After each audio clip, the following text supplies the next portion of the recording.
మొత్తం భారతదేశం వైపు చూసినటువంటి దినం. ఆ రోజు పాకిస్తాన్ ప్రేరేపిత ఉగ్రవాదులతో పాటు పాకిస్తాన్కి చెందినటువంటి సైనికులు, పాకిస్తాన్ ప్రభుత్వం భారతదేశం ఎదుగుతున్నటువంటి విధానాన్ని ఓర్వలేక ఆ రోజు ప్రపంచంలో ఉండేటటువంటి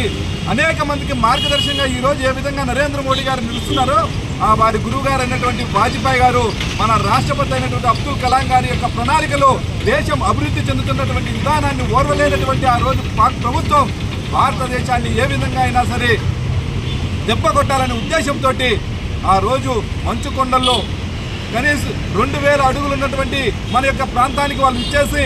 కింద 2000 అడుగులు కింద ఉన్నటువంటి మన యొక్క పాత భూభాగంలో సైనికులపైన జరిగినటువంటి దాడి, సైనికుల్ని వాళ్ళు అక్కడి నుండి చేసినటువంటి అరాచకాలు ఏవైతే ఉన్నాయో వాటన్నిటి కూడా మన యొక్క సైనికులు తిప్పుకొడుతూ ఏదైతే మంచు కొండల్లో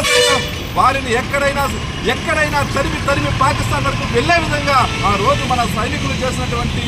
వీర పోరాటం ఏదైతే ఉందో దాన్ని నేటి యువతకు తెలియజేయడం కోసం, ఏదైతే నేడు భారతదేశంలో ప్రపంచానికే మార్గదర్శనం అవుతున్నటువంటి ఈ యువతకి ఆ రోజు జరిగినటువంటి ప్రతి ఒక్క విషయాన్ని కూడా చేరవేయడం కోసం ఈ రోజు భారతీయ జనతా పార్టీ ఆధ్వర్యంలో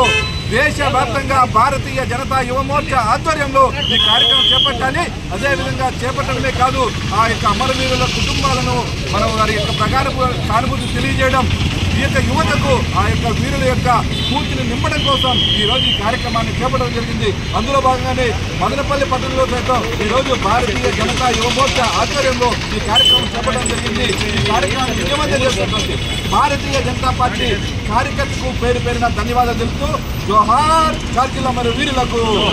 జోహార్ కార్గిల్ అమర వీరులకు, జై హింద్ జై భారత్. ఈరోజు కార్గిల్ విజయోత్సవ సంబరాల్లో భాగంగా మదనపల్లి భారతీయ జనతా యువమోర్చా ఆధ్వర్యంలో మరొకసారి కార్గిల్ అమరవీరులను స్మరించుకుంటూ దాదాపు 60 రోజుల పాటు జరిగిన కార్గిల్ యుద్ధం దాదాపు 527 మంది పైగా సైనికులు చనిపోవడం, వారిని స్మరించుకుంటూ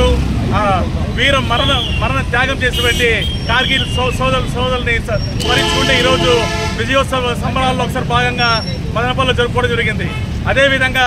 ప్రతి జూలై 26వ తారీఖున భారతదేశం అంతటా ఈరోజు ఉత్సవాల్లో భాగంగా జరుపుకొని అదేవిధంగా ఈరోజు భారతీయ జనతా యువమోర్చా ఆధ్వర్యంలో మదనపల్లిలో బీజేపీ కార్యకర్తలందరూ కలిసి ఈ విజయోత్సవాలు జరుపుకుంటూ మరొకసారి అమర వీరులను స్మరించుకుంటూ జై భారత్ మాత. 1971లో పాకిస్తాన్ యుద్ధంలో మనం విజయం సాధించినప్పటికీ ఆనాడున్నటువంటి కాంగ్రెస్ ప్రభుత్వం మన యొక్క పట్టుబడిన సైనికులను కానీ వారిని ఎవరిని విడిపించుకోకుండా సరైన న్యాయం జరగకుండా జరిగినటువంటి యుద్ధం తర్వాత పాకిస్తాన్ చాలా సంవత్సరాలుగా కవ్వింపు చర్యలు చేపడుతూ కాశ్మీర్ ద్వారా ఏదో విధంగా ఉగ్రవాదాన్ని దేశంలో నలువైపులా వ్యాపింపజేయడానికి చేస్తున్నటువంటి ఆటంకాన్ని ఆపుతూ ఖచ్చితమైన గుణపాఠం నేర్పించాలని ఆనాటి ప్రియతమ ప్రధానమంత్రి వాజ్పేయి గారు సరైన గుణపాఠం చెప్పే విధంగా